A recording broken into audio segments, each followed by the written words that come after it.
Hello again and welcome to the second module of Content Creation Secrets, how anyone can rig up quality profitable niche content overnight. In this module, I'm going to be talking to you about profitable DIY content creation tactics. This is something that most beginners I would advise taking it up, this method, because if you're just starting out on a low budget, one of the most ideal options is that you create your own content, and this is especially the case if you're an expert already, or you're committed, which means you have plenty of time to commit yourself to doing research and things like that. But unfortunately, when people think of doing research, they are thinking of doing it in days, weeks, or even months for that matter. And that's not what I'm going to teach you about, because I'm going to show you how it is possible that you can also create your own content and do it overnight. Even if you're slow and writing is not your forte, this shouldn't stop you from creating your own content, and this means that your inability to write will not serve as a barrier. But anyway, the first thing that I'm going to talk about is the first method, doing yourself by writing your own. Now, if you can write, speak, and understand basic English, that means you have sufficient qualification to start writing out. What you can do is that you can derive from your own experience or expertise. Again, I know that most people who are starting out online normally don't consider themselves as experts, and they consider themselves as jack of all trades. Now, let me tell you something interesting. Did you know that it is actually quite easy to be an expert nowadays? This is a very powerful and oversimplified method. In fact, it's been taught in the 4-Hour Workweek book by Timothy Ferriss.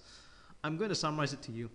All you have to do is choose a niche. It can be a part of something that you like to be in, or a hobby, or something that you're very interested in, but you still don't consider yourself as an expert. What you would do is that you're going to read 3 of the best-selling books in that area from a bookstore, and the investment isn't much. I think one book is about $10 to $20, and altogether is like easily less than $100. Invest $100 in the 3 best-selling books in the bookstore, or the best titles, and let's just say you want to learn about time management. So there's like 1 Minute Manager, the 1 Minute Entrepreneur, those kind of things which you want to learn. You only have to pick 3 books and that's it. Pick the 3 books, read them overnight, and you can start making your own conclusion on a piece of paper. Put 10 to 20 bullet points about what you've learned, the most important lessons from these books. With this 10 to 20 bullet points, start making your own summary, and then there you have it. You're already an expert. You don't have to read through hundreds of books for that matter. And how do you know if you're an expert? As long as you know easily 5% more than what 95% of the general population don't know, you are already an expert. It doesn't have to be something that needs legal qualification like a doctor or things like that in most other non-professional professions. Now, if you're not good at writing, or you're too lazy to write by any chance, or just too busy for that, there's still another way. The second method I want to talk to you about is that you can actually record your own audio, like what you're listening to this course right now. I use Adobe Audition 2.0 to record my own audio, and it's normally much faster when you speak. So if you're a speaker, a socialite, or a sociable person, then this should come naturally as a skill. All you have to do is just speak over the microphone and get a quality one. Preferably the karaoke type instead of the headgear type, because I have tested both types of microphones, and the karaoke one is the most durable, solid, and produces the best quality easily. So take the karaoke type of microphone instead of the headgear and just speak away. Do a brain dump, and don't be shy to do that, because you can always edit out, mute, and remove things that you think you have said wrongly. And in better preparation, I would recommend that you do the audio in front of the PowerPoint slides so you can start getting ideas, and when you see a certain text, you will start producing the flow and the mind map. Once you finish speaking, you should hand over the MP3 audio to a freelancer, or even get a college student to do the text transcription for you.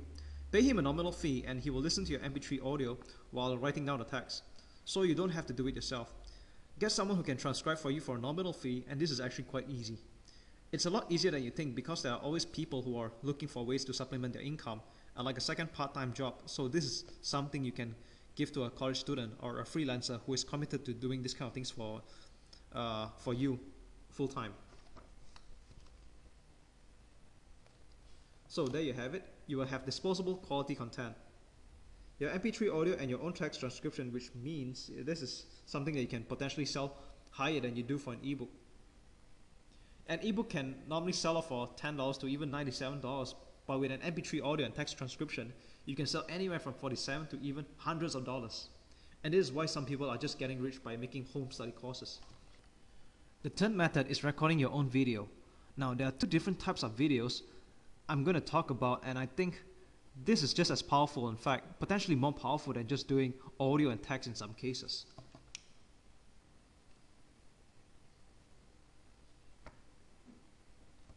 Now, if you do record a video of yourself doing some demonstrations in person, this is very good because it builds rapport and it's a good substitute for blog content. And it puts salesmanship in person. Meaning that some of the most influential internet entrepreneurs are those who are more personal. People know that they are for real because they see them on a video or on YouTube, and it's good. If you're doing blogs and you don't like writing, you can just put up a video of yourself in front of your webcam, do 2 minutes, and then post it up on YouTube and share with your subscribers and visitors on your blog. In fact, if you do this for your sales letters, I suspect that your conversion rates would jump. There's this internet marketer that I know of. His name is Edmund Lowe, and he started using videos, and before that he was mostly doing text and images for his sales letters. When he started doing videos, he saw a 150% increase in his sales. And then there are other internet marketers who started to see phenomenal results, and they've been doing it for quite some time. They even saw 200 to 400% conversion rates just using videos. This can really help build your web business a lot, and it gives a face to your username on the internet, because you're not just another name or a faceless person anymore. The second type of video I'm going to talk about is the on-screen kind of video where you show the technical how-to on your computer screen and save it. If you're teaching something technical like how to set up a WordPress blog, how to use a HTML editor like Dreamweaver, or things like that, this is also another type of video that you can do using Camtasia Studio. Here's the link: techsmith.com/camtasia.asp. You can get the latest version of Camtasia Studio over there. Now, recording your own video isn't as hard as you think it is. In fact, it's much better than writing an ebook in most cases. It may take you days to write, say, a 50-page ebook, and even if you're a fast writer, you can do it in a day. Eventually, you can get burnt out. I recommend doing a video because all you have to do is just do it in 5 minutes and do a series of short videos, which again, you can do this overnight.